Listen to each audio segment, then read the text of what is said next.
Hey, it's Tim Wood. Welcome to the latest edition of Low Country Chronicle. We are honored to have had the time to talk to Dwon Fields Sr. and Kema Bryant, the parents of DJ Fields, the incredible young man that was killed on March 5th in an apparent murder, mistaken identity murder while driving on the Bluffton Parkway. DJ was an amazing kid, just a titan in the community, and we're organizing a fundraiser to help endow the scholarship fund in his honor to award future graduates that want to get into the trades and into civil service scholarships in DJ's name. We're calling the event DJ's Day of Giving. It's on May 5th. May 5th is the day, and you're seeing all of the sponsors and all of the restaurants that are going to be giving a portion of any meals that day to the Memorial Fund, any purchases that day.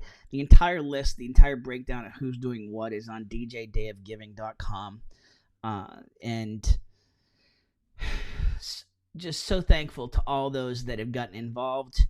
Wanted to give you a sense of who DJ was, always will be in the community. And we're so thankful to Dwon and Kema for taking the time to talk to us. Here is part 2 of our interview with Dwon Fields Sr. and Kema Bryant. Tell me about some of the videos you put just of him just goofing off, because seems like you guys had some fun making some videos. That was our thing. Like, we would always go places and travel, and when we're in the car, he would always be videotaping us. And sometimes I wouldn't even know he was videotaping me until I turn and look, because most of the time I was driving. Sure. Yeah. And I would look, and he's got the camera on me, and I'm like, "Are you videotaping me?" And he'd be like, "No." The whole time he's videotaping. We have TikToks. We just, that's what we did. I video him, he videoed me. It was just something we did, and pictures and all kind of stuff. I didn't realize he was this silly in school though until the kids were sending me videos of him dancing in the hallways, and I'm like, oh my gosh. But that's just him. That was always him. Just Mr. Personality? Oh yeah. Had fun whatever he did. Exactly. He enjoyed, just making people laugh, you know, cheering people up. I mean, like you say, even if he didn't know, somebody or whatever, you would think, an 18-year-old kid that don't talk much around you, sometimes, you wouldn't think that, they're outgoing as he was.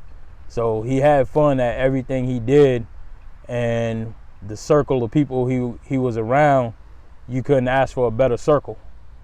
The group of kids that he hung with, it was like he was their big brother. He had a love for fishing, and I mean, like he got all of these kids involved in fishing.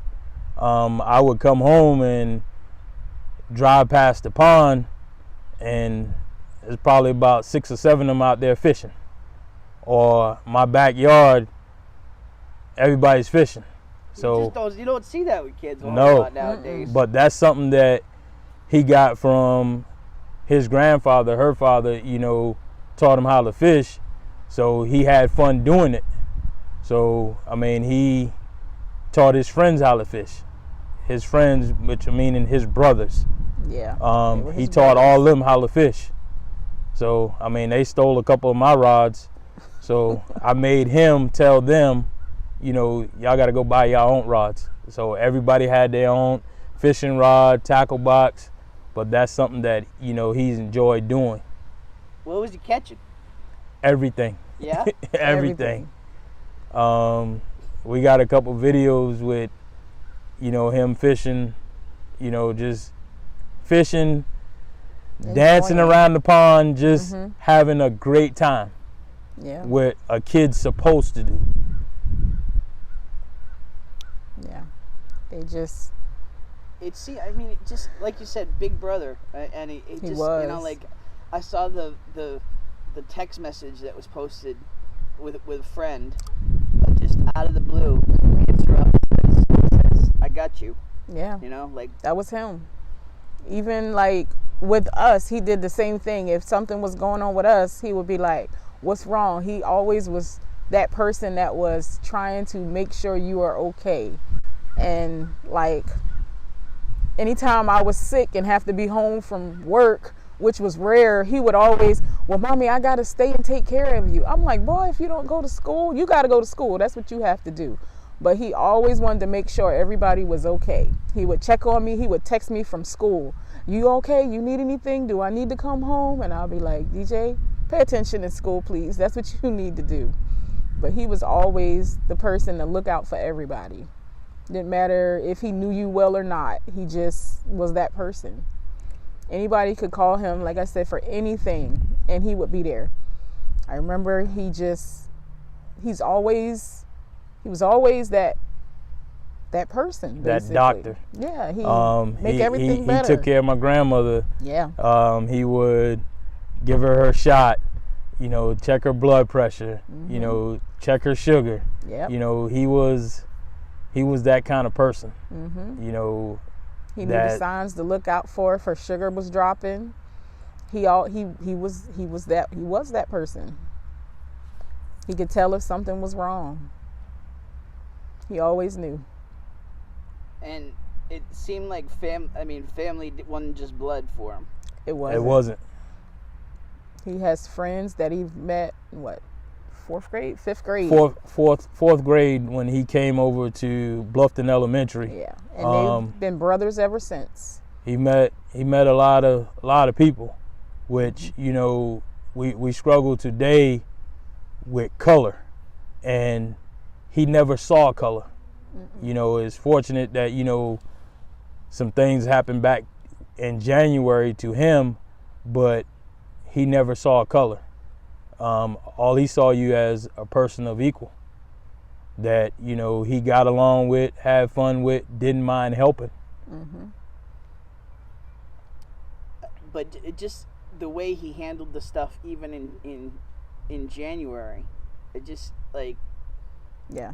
I just was blown away by how all the kids handled it. We were too. I can't We imagine. were too. In January when that happened, you know, we found out about it late because they were trying to handle it on their own. Right. You know, and unfortunately, you know, it was taken to a different level because we had to make people aware of, you know, this is not okay. Yeah. You know, but they went to that young man and, you know, talked to him, you know, to ask him, you know, what are you doing? You know, this is not good. But they tried to work through that situation, and with the help of administration here at Bluffton High School and the folks at the district level, they were actually putting together some good things that are gonna come out, you know, of this whole thing, of both, you know, situations. So, you know, it's unfortunately he's not here to see the things that are gonna take place, you know, from the January situation, but he was a big part of it and helping, you know, Set it all in motion. Put it all in motion.